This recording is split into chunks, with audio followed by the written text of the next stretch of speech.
Okay, so with Iflip, obviously you're going to, if you're not already using it to build your team of bird dogs, you'll run the ad. I've got the ad is right in Iflip.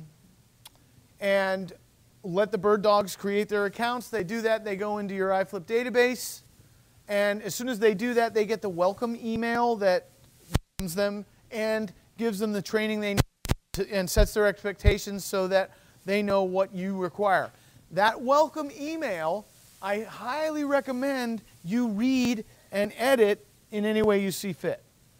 Because that's really coming from you. I wrote it, but it's coming from you, so you might want to read it and make sure that the expectations that I'm setting for them match your expectations.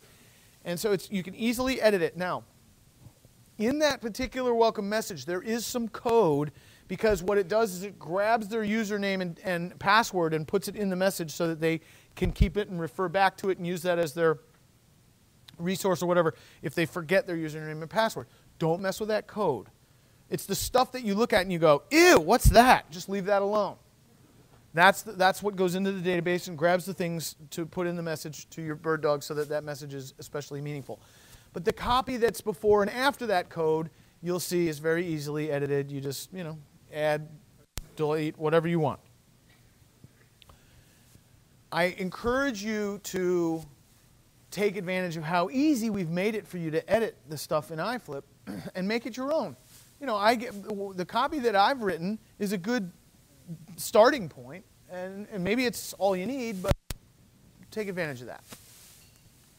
So now the bird dog goes out, they round up those vacant houses, they come back, they log in, they enter the information, they don't call you, they don't email you, they don't send you photo attachments, and they don't waste your time. The system does that. They go and they add all that information for you. The best thing for me, the best thing with Iflip is my phone doesn't ring. Is there anybody else in the room who would really rather their phone didn't ring? Yeah.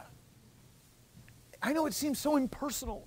Whatever happened to the good old days when we could hug out, and we could talk on the phone and have a meeting of the minds? I don't know, their history. I'm not interested. Okay, choose your 3 domains. If you haven't set up your Iflip account, you're going to want to choose 3 domains. One for your bird dogs, something that might say, SoCal House Hunters or something like that. One for your buyers, SoCal Bargain Homes. And then one for your seller website, which might be SoCalHouseBuyers.com or something like that. If you haven't gone ahead and set up that 3rd website, you ought to. Just have it out there.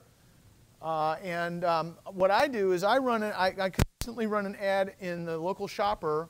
I've actually run several ads, but I have one that specifically drives traffic to my buyer website.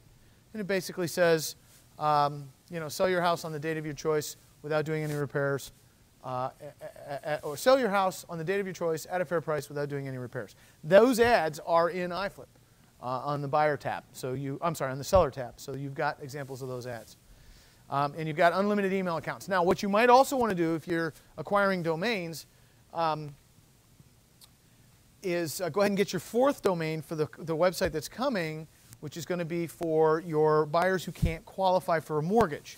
Mine was, the domain I got was nobankneeded.com. Now, yours could be something, however you want to word it. Maybe, I like the idea of, making the visitor aware of the fact that they don't have to get a mortgage. So, and we can help you brainstorm those domains if you want some help.